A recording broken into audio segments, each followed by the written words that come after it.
जो कि 55वें वर्ष में प्रवेश कर गए हैं और हरकतों में बचपना दिखाई पड़ता रहता है और युवा का वो तमगा ओढ़े रहते हैं, जो चिर युवा भी हैं और चिर व्याकुल भी हैं, क्योंकि आपने कभी उनको सामान्य स्थिति में नहीं देखा होगा। वो आजकल हम लोगों को बहुत भाषण दे रहे हैं, साहब अयोध्या में हम लोग नहीं जीत पाए और वो गुजरात में भी हमको हरा देंगे। उनसे कहिए जनाब, गुजरात का चुनाव आपको ध्यान नहीं है।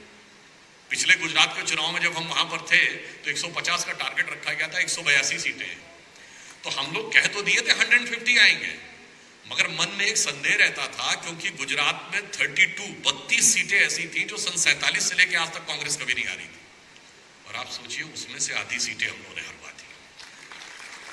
और मजे की बात, मैं गुजरात का जिक्र क्यों कर रहा हूं, गुजरात में उनका आधा वोट उनके दिल्ली के इंडी गठबंधन के सहयोगी ले गए।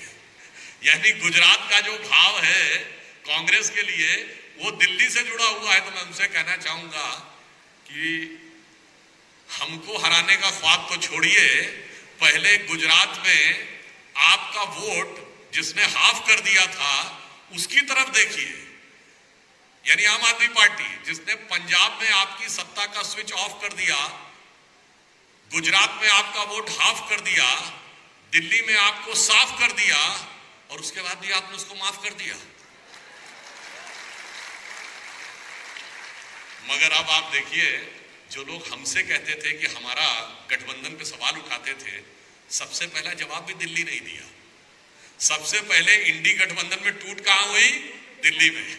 आम आदमी पार्टी ने कहा वो गठबंधन केवल वहीं तक था, विधानसभा अलग लड़ेंगे। वैसे तो आप ये भी बात समझिए कि 232 सीटें जो जीते हैं उसमें 60 सीटें तो एक दूसरे के खिलाफ लड़के आए हैं।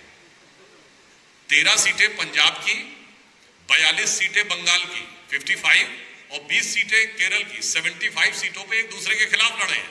उसमें 60 सीटें जीते हैं और जोड़ रहे हैं सब एक साथ। और मैं ये कहना चाहूंगा, जब आम आदमी पार्टी ने औपचारिक रूप से अपना गठबंधन तोड़ दिया कांग्रेस से, तो वो पंजाब की सीटें तो हटा दो भाई।